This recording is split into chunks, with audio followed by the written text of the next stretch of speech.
Now we're looking at problem 9, determining whether the following are like terms. And we should remember that they are like terms if they have the same variable with an identical power. Same variable with an identical power. Now number 9, we recognize that one term has a variable and the other term does not have a variable. And so we know right away that no, those are not like terms. Number 10, we have a variable that's identical and their powers are identical. So yes, that would be like terms. Number 11, we have 11YW and we have 4WY. And this one is often one that tends to trick students up because they say no, YW and WY are not the same. But we should remember that 4WY is the exact same thing as saying 4YW. As we talked about earlier in this review, the commutative property allows us to rearrange the order of numbers that are getting multiplied together. And since the order of the numbers getting multiplied together doesn't matter, we can end up with 4YW, which now looks identical to 11YW in terms of the variables. And so we would realize that yes, these are like terms. Number 12, we want to simplify.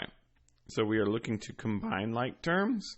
We must remember that when we're simplifying like terms, we're looking at the sign in front of the term. So 15y, we want to figure out what sign it has. And we know that a leading term does not need a sign when it's positive.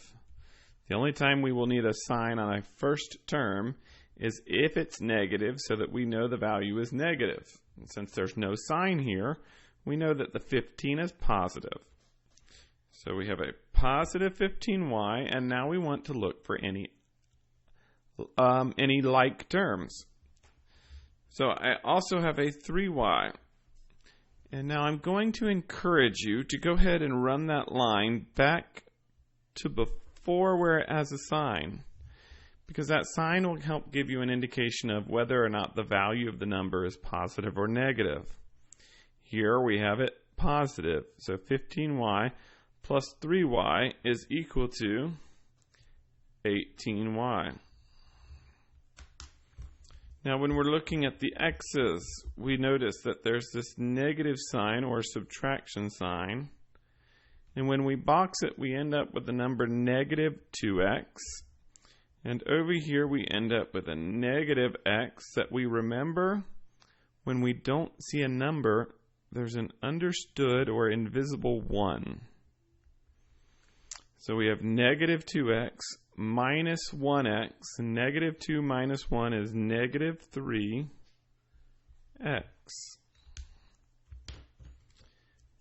Number 13.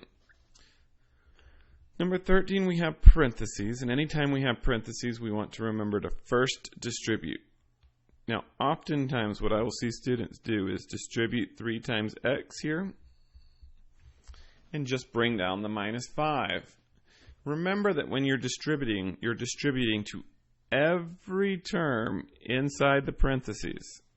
So we have 3 times x, bring down the minus. 3 times 5 is 15.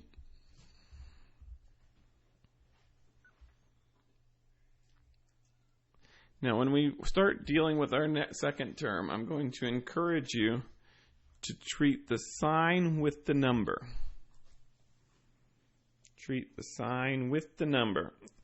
This will become more important, especially when you have a negative value. But right now we want to treat the sign with the number. So positive 8 times x is going to be positive 8x. Positive 8 times 1 is going to be 8. And notice I just brought the sign down. Now we can go through and start combining like terms. So again, we have a 3x and an 8x, which gives us 11x. We have a negative 15 and a negative 8, which is going to give us a negative 23.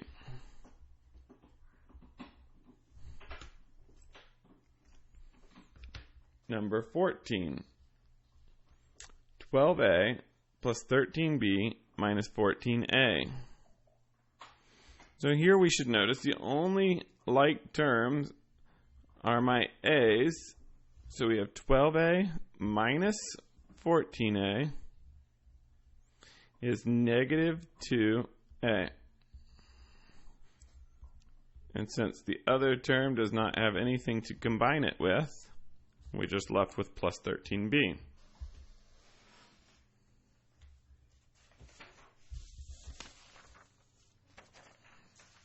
Next page, translate the following expressions into mathematical statement of numbers and variables. So, the quotient, we need to remember that quotient means to divide of a number and 10.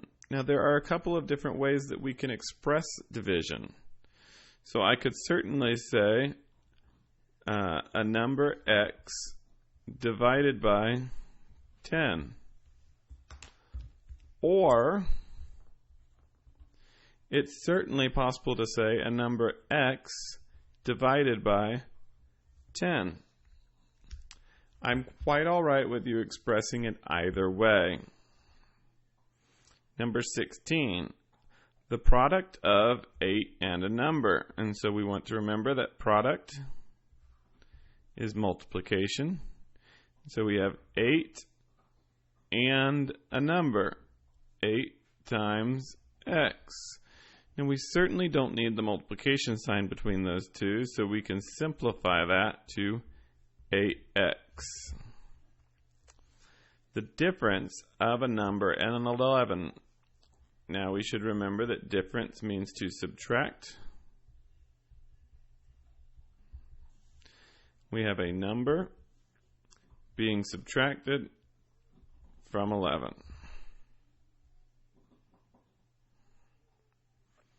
2/3 of a number. Now, anytime you see of a number, that's indicating that we're multiplying. So we want 2/3 times a number x. You have a number of options on how you can express this solution. In one instance, we can get rid of the multiplication sign and just say 2/3 x. For my 8th graders, that's probably, or sorry, 7, 8 students, that's probably advantageous because we're going to be dealing with slope form, and you'll be able to see that the slope is 2/3. For my 7 advanced students, I'm fine with this form because that's going to benefit you next year when you're dealing with slope more often. Or we can also simplify this statement by saying 2 times x, which is 2x. And 3 times 1, which is 3, and I would accept either one of those answers. Number 19, the sum of 19 and a number. Now, sum means that we are adding numbers together, so 19 plus a number x. Certainly, you can use any variable you wish. I just tend to use x because that's what we use most often as an input value when we are graphing. 4 less than a number. This is the one that tends to trick students up quite a bit. If I have 4 less than something, then I am taking something away. I'm taking 4 away from something. So I'm subtracting 4 from something. And what am I subtracting it for? In this case, a number, so x.